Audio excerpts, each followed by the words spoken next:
Bismillahirrahmanirrahim. Assalamualaikum warahmatullahi wabarakatuh. Waalaikumsalam warahmatullahi wabarakatuh. Alhamdulillahirabbil alamin. Alhamdulillahilladzi hadana li hada wa ma kunna linahtadiya laula an hadanallah. Asyhadu an la ilaha illallah wahdahu la syarikalah wa asyhadu anna Muhammadan abduhu wa rasuluh. Allahumma shalli ala Muhammad wa ala alihi wa sahbihi ajma'in. Amma ba'du. Yang terhormat Ustadz Haji Rahmadi Wibowo Suwarno LC MAM Hum. Assalamualaikum Ustadz. Waalaikumsalam warahmatullahi Sehat wabarakatuh. Ustadz kabarnya Ustadz? Alhamdulillahirabbil alamin. Sehat Mas. Bapak Ibu jamaah yang dirahmati oleh Allah. Pertama dan yang paling utama, marilah kita senantiasa memanjatkan puji syukur kita atas kehadirat Allah Subhanahu wa taala yang mana telah memberikan kita banyak sekali nikmat sehat, nikmat sempat, sehingga pada malam hari ini kita masih diberikan kemudahan untuk melanjutkan kajian kita. Kedua, sholawat serta salam semoga tercurah limpahkan kepada baginda Nabi Muhammad SAW, dan semoga kita senantiasa selalu istiqomah mengikuti sunnah-sunnahnya. Amin Allahumma amin. Bapak Ibu jamaah sekalian, malam hari ini kita akan melanjutkan kajian kita dengan tema yang baru, yaitu tentang fikih bencana. Jadi mengingat musim-musim yang rawan seperti saat ini tentu memungkinkan besar adanya bencana seperti misalnya banjir, walaupun di Indonesia bencana sangat banyak sekali seperti tanah longsor, banjir, gempa bumi dan lain sebagainya. Nah, kita akan membahas nanti perspektif Islam seperti itu. Untuk mengawali, mari kita baca basmalah bersama-sama. Bismillahirrahmanirrahim. Baik Bapak Ibu jamaah sekalian, mari kita simak dan perhatikan penjelasan materi kita tentang fikih bencana yang akan disampaikan oleh Al-Ustadz Haji Rahmadi Wibowo Suwarno LC MAM Hum. Kepada Ustadz Rahmadi dengan segala hormat disilahkan. Monggo Ustadz. Terima kasih Mas Awin. Bismillahirrahmanirrahim. Assalamualaikum warahmatullahi wabarakatuh. Waalaikumsalam warahmatullahi wabarakatuh. Alhamdulillahirabbil alamin. Wa bihi nasta'in ala umuri dunya waddin, wassalatu wassalamu ala asrofil anbiya'i wal mursalin wa ala alihi washabbihi ajma'in wa ba'd. Bapak-bapak, ibu-ibu, jamaah kajian rutin Ba'da Maghrib Masjid Islamic Center Universitas Ahmad Dahlan yang berbahagia dan dirahmati Allah Subhanahu wa taala, serta moderator Mas Awin. Tentu yang pertama kita bersyukur kita masih diberi berbagai kenikmatan, terutama nikmat umur panjang. Salam dan salawat kita aturkan kepada Nabi Muhammad SAW. Baik, materi kita pada kajian kali ini adalah fikih bencana ya, atau fikih kebencanaan ya. Tadi sudah disinggung oleh moderator Mas Awin ya. Di Indonesia ini Bapak Ibu sekalian ya, kita ini di satu kawasan yang di satu sisi penuh ya, melimpah kemakmuran ya, pusat peradaban begitu. Tapi juga di satu sisi di Indonesia ini ya, ada potensi alam yang membahayakan dan menghancurkan kan begitu. Kita yang paling mungkin yang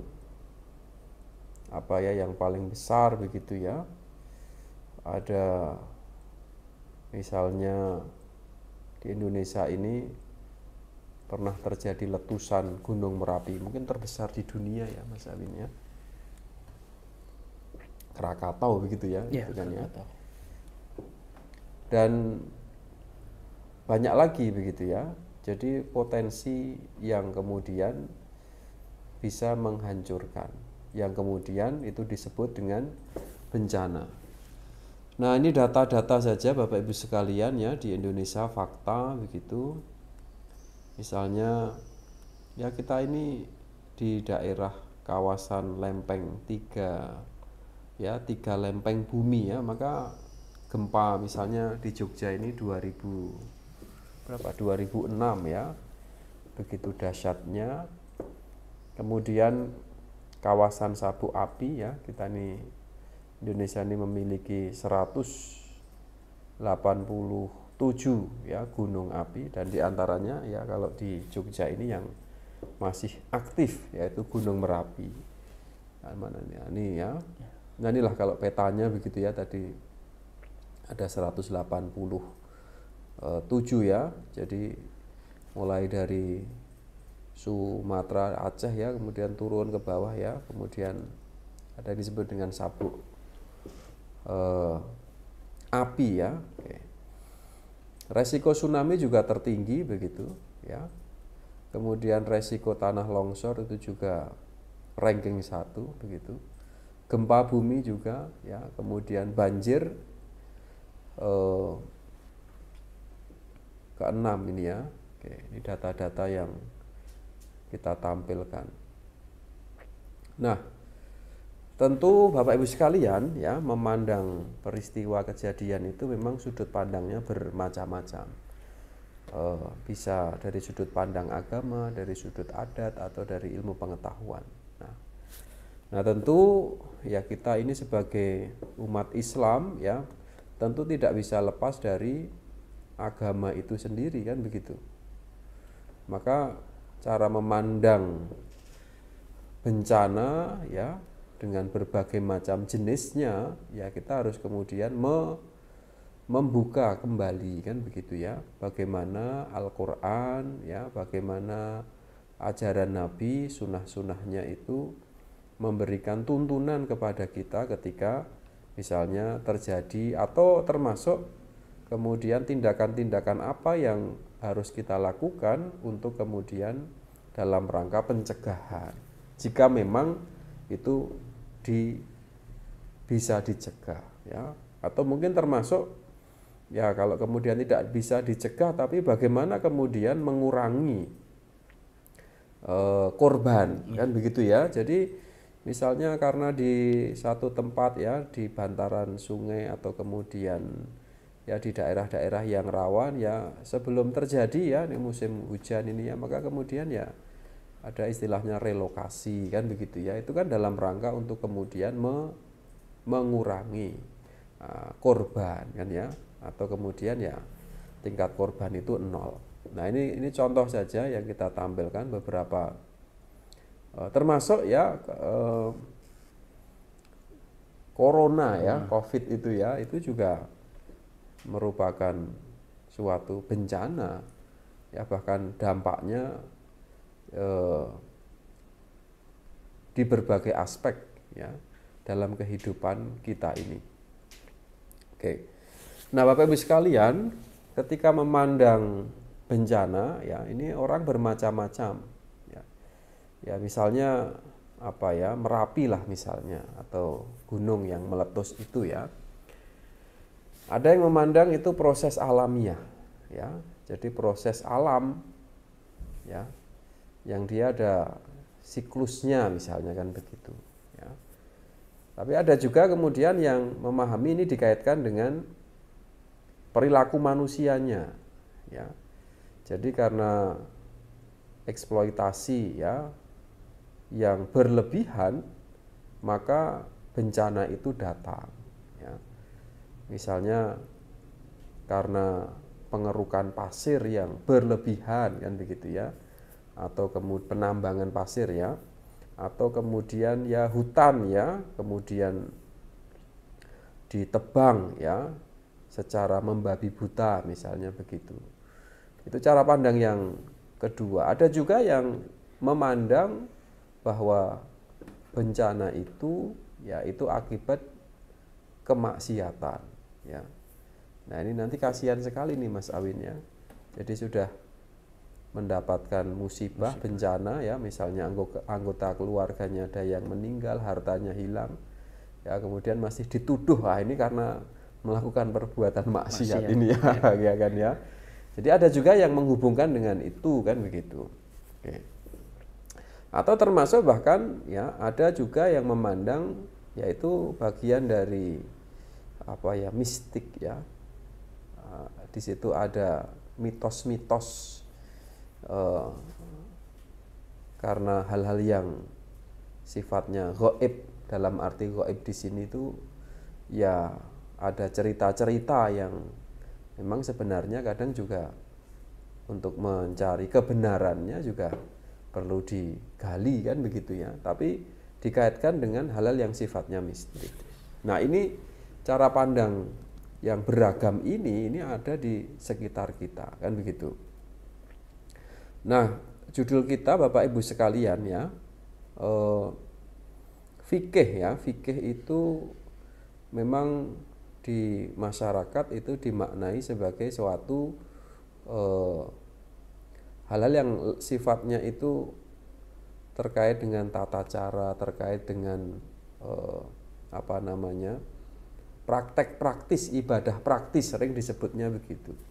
Tapi kalau kita baca begitu ya dalam literatur klasik ya, kita kan dikenalkan juga ada istilah fiqhul akbar ya, ada fikih besar yang itu terkait dengan masalah teologi. Maka fikih ini ya sebenarnya bisa difahami dalam beberapa bentuk ya.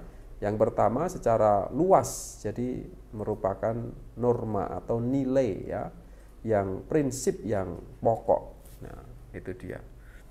Nah, ini nanti juga bisa meliputi ya akidah, hukum dan akhlak. Jadi bagaimana memahami ya, kemudian apa tujuannya, apa fungsinya ya, baru kemudian nanti ada yang disebut dengan fikih asghar. Oke. Nah, bencana Bapak Ibu sekalian ya, yang disebut bencana itu atau disaster dalam bahasa Inggris ya, itu adalah keadaan sejumlah manusia mengalami kematian, kerusakan ya, baik itu bangunan ya, atau keadaan negatif yang terus-menerus.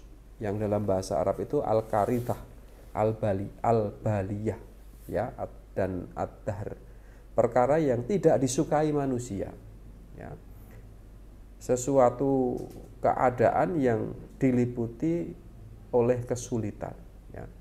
Ini kalau dalam Kamus Besar Bahasa Indonesia, sesuatu yang menyebabkan kesusahan, kerugian, penderitaan, malapetaka ataupun kecelakaan. Nah, dalam undang-undang juga didefinisikan yang mengakibatkan timbul korban jiwa, kerusakan lingkungan ya, kerugian harta, dan termasuk ya ada dampak psikologis kan begitu ya, trauma ya Mas ya, ada trauma gitu ya.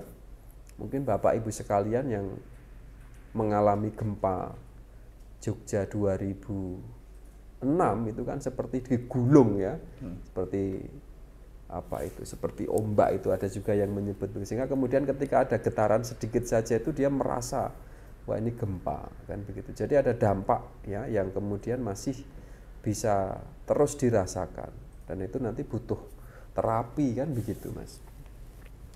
Nah, di dalam buku ya fikih kebencanaan ya, dari definisi-definisi pengertian-pengertian yang ada itu, lalu kemudian diartikan bencana itu gangguan serius yang disebabkan oleh faktor alam ya. Jadi bisa alam ya maupun faktor manusia. Maka tadi sebenarnya di awal kita ada gambar ya Mas ya. Ada bencana alam, ada bencana non alam. Ya seperti misalnya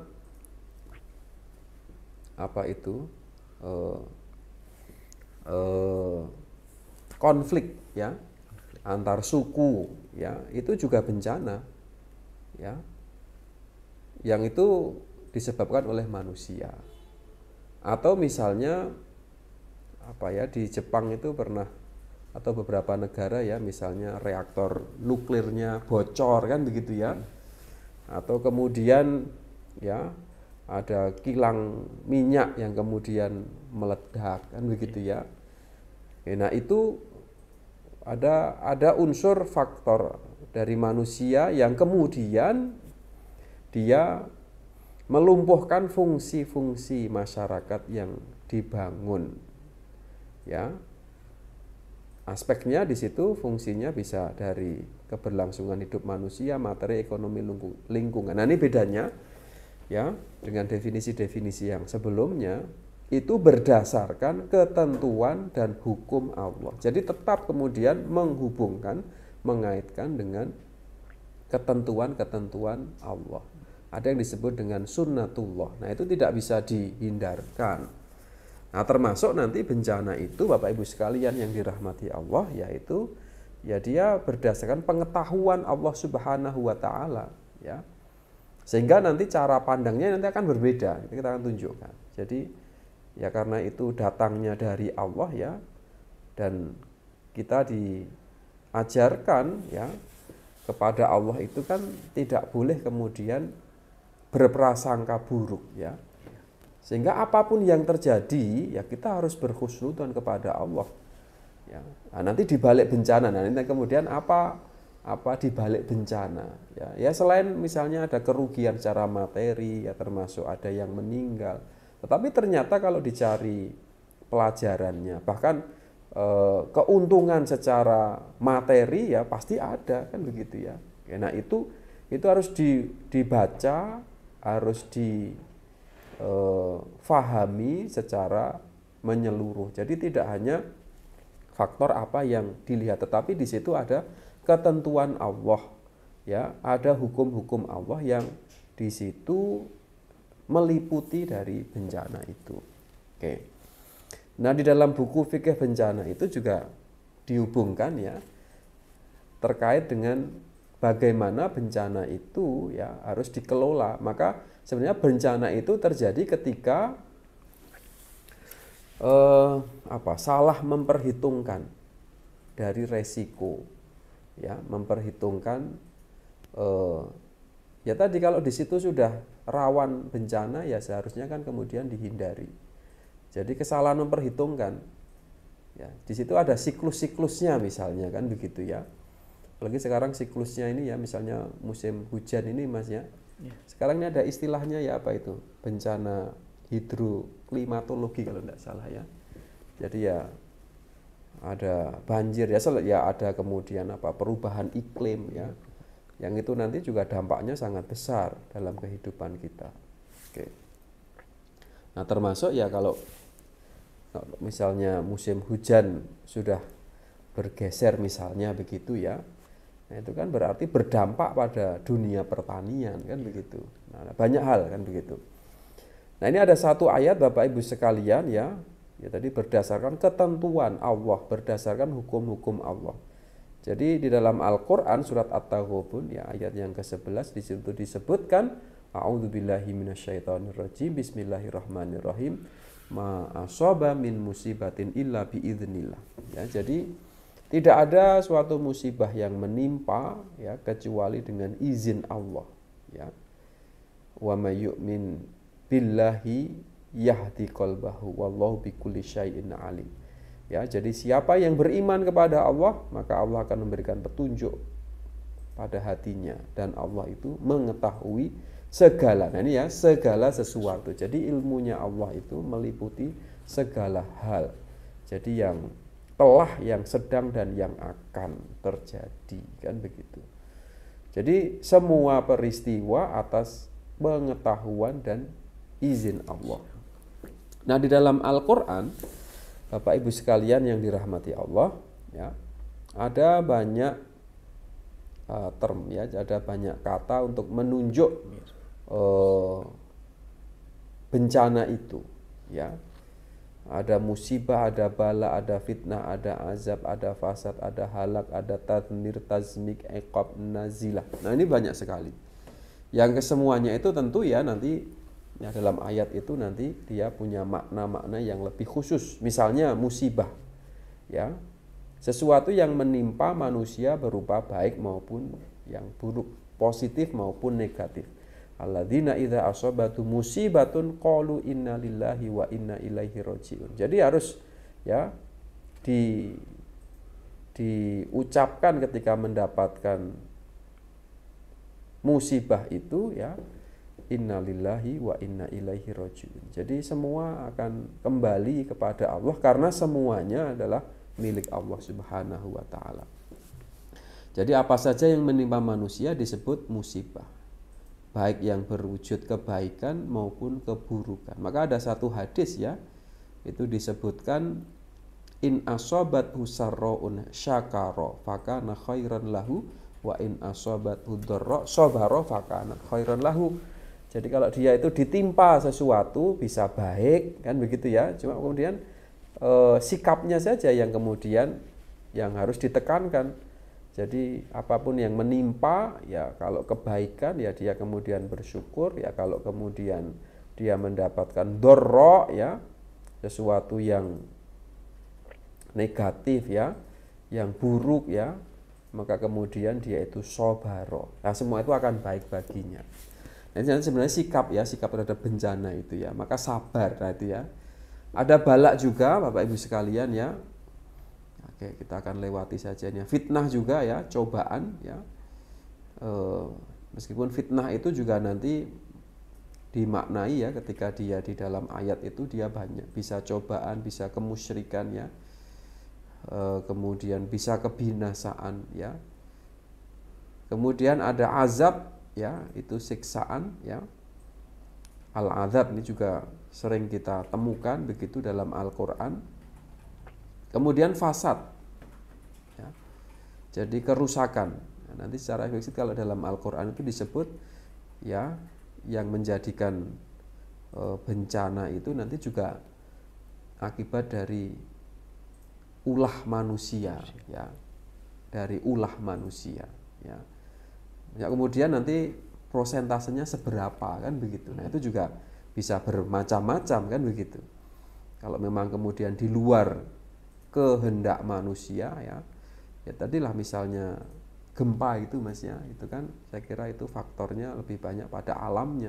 Tapi kalau bencana dalam arti ya tadilah misalnya tanah longsor atau kemudian banjir ya, itu ya memang porsinya akan lebih banyak ya, karena tangan-tangan manusia yang diantaranya ya, misalnya ya perilaku buang sampah sembarangan ya, sehingga kemudian menumpuk, kemudian menyumbat ya dalam waktu 1-2 tahun ya, tidak dibersihkan sehingga kemudian ya meluap atau tidak ada resapan-resapan. Nah, itu al-fasad. Termasuk al-halak ya. Oke, kita percepat. Ini tadmir juga disebut ya, iqab ya. Kemudian nazilah. Jadi paling tidak ada 10 ya, Bapak Ibu sekalian yang dirahmati Allah. Jadi ada kata untuk menunjuk ya, yang dia itu memiliki makna bencana seperti yang diartikan di awal itu, paling tidak ada 10 ya. Jadi nazilah juga termasuk. Nah, bagaimana kemudian Bapak Ibu sekalian kita memaknai bencana itu? Ya, ini yang saya kira yang penting. Meskipun juga sebelum memaknai bencana, saya kira juga antisipasi itu menjadi penting. Yang pertama, memaknai bencana itu satu ya, itu adalah bentuk kasih sayang Allah. Nah, ini berarti cara pandang kita bahwa sesuatu yang menimpa kepada kita ya, itu semuanya itu adalah bentuk kasih sayang Allah. Maka ini sifat husnudzon itu yang harus dikedepankan. Bencana bukan bentuk amarah dan ketidakadilan Allah. Ya, ini ya dihubungkan dengan ya tadi yang membuat kerusakan itu ya manusianya. Kemudian manusia pasti diuji, diantaranya bencana ya. Jadi bencana itu bagian dari ujian untuk kemudian kuat tidak imannya, kuat tidak ibadahnya, kuat tidak ya dia itu kemudian keyakinan bahwa Allah itu maha sayang, maha adil. Jadi diuji, dan setiap kesempatan hakikatnya kan ujian ya. Ya, jadi bencana itu merupakan ujian. Ya, kalau pakai rumus atau satu pendapat ya Mas Awin ya, kan orang itu kalau diuji itu kan berarti akan dinaikkan ke level berikutnya, kan begitu. Jadi dia siap atau tidak, dia punya persiapan atau tidak.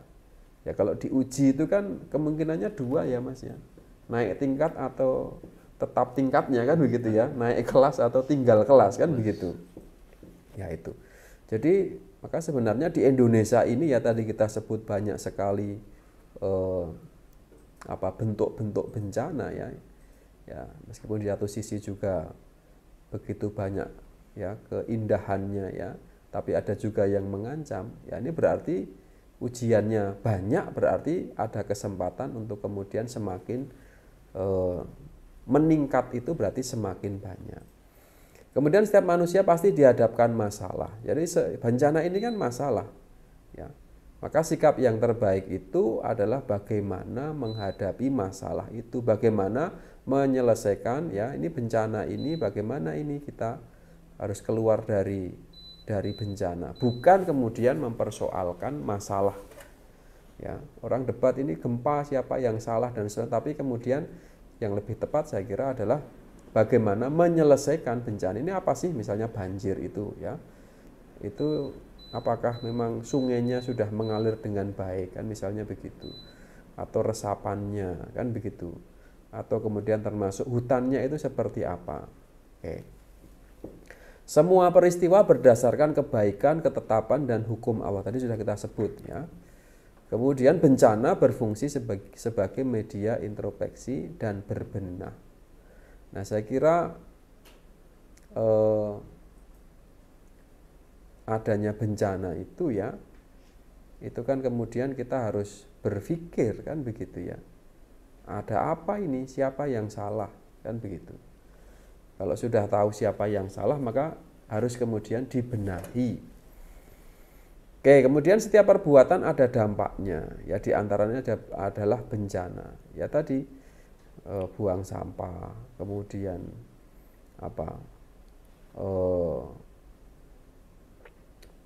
mengeksploitasi alam tadi ya Mas Awin ya, dengan berlebihan. Tapi juga yang terakhir ini ya, bencana itu Bapak Ibu sekalian itu juga menimbulkan dampak positif ya. Jadi banyak, ini kadang orang tidak atau melupakan melihatnya dari ya bencananya saja. Misalnya apa? Tata kota ya, tata kawasan daerah ya, misalnya ya Jogja ya misalnya Mas Awin ya, dengan gempa ya, itu kan banyak sekali bangunan yang roboh kan begitu ya. Bahkan di beberapa tempat itu ya satu desa tuh semuanya kan begitu ya. Nah itu kan kemudian membangun kota akan membangun desa ya, tentu strukturnya juga kemudian harus lebih baik kan begitu ya. Maka struktur rumah di Jogja ini ya setelah 2006 ya itu berarti pasti ketika dibangunkan oleh ahlinya pasti akan mempertimbangkan kekuatan untuk menopang gempa itu diukur kan begitu. Ya jadi tata kota, tata kawasan itu akan baik ya.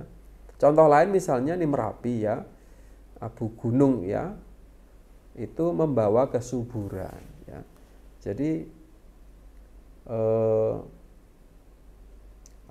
kalau di lereng Merapi itu kan petani salak ya Mas Awin ya. Nah itu yang saya kira itu juga dampak positifnya. Oke, jadi harus dilihat ya. Bahkan termasuk Merapi itu ya berarti kan melimpah pasir ya. Oke. Jadi pasir itu menjadi satu murah kan begitu ya, orang kemudian membangunnya. Rumah itu ya terjangkau ya, itu juga saya kira itu juga bagian dari dampak positif yang diperoleh dari bencana. Nah, menyikapi bencana Bapak Ibu sekalian ya, itu saya kira bencana itu tanggung jawab bersama ya. Tidak bolehlah kemudian menyalahkan. Yang paling enak itu kan kalau menyalahkan ya Mas Awin ya, Bapak Ibu sekalian ya. Tapi untuk bersama-sama kemudian mencari solusi ya, itu yang butuh pengetahuan, butuh pemahaman, bahkan kelapangan dada ya. Menghadapinya penuh dengan kesabaran, tidak putus asa. Nah ini ya, tidak boleh putus asa. ya sudahlah mati saja kan begitu ya. Atau kemudian pasrah, misalnya ketika mau direlokasi atau dipindahkan ya, saya tidak mau, pokoknya ini tempat leluhur, tempat simbah, tempat orang tua yang tidak bisa. Padahal misalnya karena di situ rawan. Nah saya kira itu juga bentuk putus asarnya, kemudian ya sudah, masalah hidup mati itu kan Allah, betul kan begitu ya itu. Tapi kan ada usaha-usaha untuk kemudian ya tadi menghadapi bencana itu kan begitu. Oke. Kemudian ada beberapa fikih yang saya sampaikan sebagai penutup ini Bapak Ibu sekalian yang dirahmati Allah. Saya kira tinggal mungkin 5 menit lagi ya Mas Awin ya. Ya, jadi dari pemahaman tadi ya, bagaimana apa itu bencana, bagaimana memandangnya, bagaimana mensikapinya. Nah, tuntunan-tuntunan yang lebih praktis ya, saya kira dalam ibadah ya, misalnya bersuci dalam keadaan darurat ya, tentu kan kita dibolehkan untuk tayamum kan begitu ya. Misalnya dalam kondisi krodit, misalnya airnya ada tapi mungkin kualitasnya tidak baik kan begitu ya. Kemudian sholat menggunakan pakaian yang terkena najis atau kotor ya, karena memang tidak ada kan ya, mungkin ketika mengungsi ya di di hari pertama ya, belum ada bantuan dan seterusnya, padahal sebelumnya dia mengangkat korban dan seterusnya ya, mungkin dibersihkannya semampunya kan begitu. Termasuk menutup aurat ya, ini kan ya memang tuntunannya kan harus tertutup ketika sholat, tetapi ya mungkin karena sobek kan ya dan seterusnya, yaitu ada keringanan-keringanan. Kemudian puasa ya di tempat pengungsian ya, ini juga diberikan keringanan kan begitu ya. Salat dalam suasana bencana dan pada saat evakuasi, termasuk sholat ghaib untuk mafkut itu yang hilang ya. Tapi saya kira ini harus dipastikan betul ya. Jadi sudah ditunggu ya, misalnya 2-3 hari kan begitu ya, dicari lagi, tanya data di kampung A, B, C, di tempat pengungsian tidak ada ya, disolatkan ghaib. Nah itu dianggap hilang kan begitu ya. Tapi jangan sampai kemudian sudah disolatkan muncul ya orangnya. Ya, tapi memang harus dipastikan. Ya, ini untuk korban yang meninggal ya. Jadi boleh tidak dimandikan dan dikafani ya, tapi tetap wajib disolatkan ya, karena dalam kondisi tadi kan darurat kan begitu ya.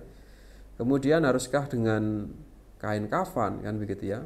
Ya cukup dibungkus ya, atau mengenakan pakaian yang ada itu ya, maupun kain yang ditemukan seadanya karena dalam kondisi darurat. Nah ini kemudahan-kemudahan dalam beribadah ya, khususnya dalam keadaan darurat, karena menjadi prinsip ya di dalam kita beribadah itu ya, diantaranya adalah prinsip ibadah itu adalah mudah dan ringan, sehingga dalam kondisi-kondisi tertentu yang memang itu menyulitkan, tentu akan banyak keringanan, akan banyak kemudahan kan begitu. Nah, khususnya sholat ya, saya ingin menyampaikan yang sebagai penutup terakhir ya, sholat itu kan tidak bisa ditinggalkan kan begitu ya. Tapi mungkin tata caranya atau kemudian hal-hal tadi lah, misalnya menutup auratnya, kemudian karena ya kondisi darurat atau kemudian tidak ada air ya, itu kan darurat, tapi kan tetap harus dilaksanakan ya, maka tidak boleh ditinggalkan. Oke. Jadi khusus untuk sholat. Baik Bapak Ibu sekalian yang dirahmati Allah, demikian yang saya sampaikan. Ini juga sudah terdengar azan ini Mas Awin ya. Banyak kekurangan, banyak kekhilafan, mohon maaf. Saya akhiri. Assalamualaikum warahmatullahi wabarakatuh. Waalaikumsalam warahmatullahi wabarakatuh. Terima kasih Ustaz Rahmadi yang telah menyampaikan materinya. Tadi sangat banyak sekali hikmah yang bisa kita ambil dari tema malam hari ini, dan semoga apa yang disampaikan bisa menambah wawasan kita dan manfaat untuk kita semua. Amin ya rabbal alamin. Karena waktu sudah isya Ustaz, mungkin tidak ada tanya jawab, kita cukupkan. Mari Bapak Ibu kita akhiri kajian pada malam hari ini dengan baca hamdalah bersama-sama. Alhamdulillahirabbil alamin. Sekali lagi kami ucapkan terima kasih kepada Ustaz Rahmadi yang telah menyampaikan materinya, dan semoga Ustaz Rahmadi beserta keluarga diberikan kesehatan oleh Allah Subhanahu wa taala. Amin ya rabbal alamin. Selaku moderator, mohon maaf masih banyak kekurangan, kami cukupkan dan kita lanjutkan di minggu yang akan datang. Nun wal qalami wa ma yasturun. Assalamualaikum warahmatullahi wabarakatuh. Waalaikumsalam warahmatullahi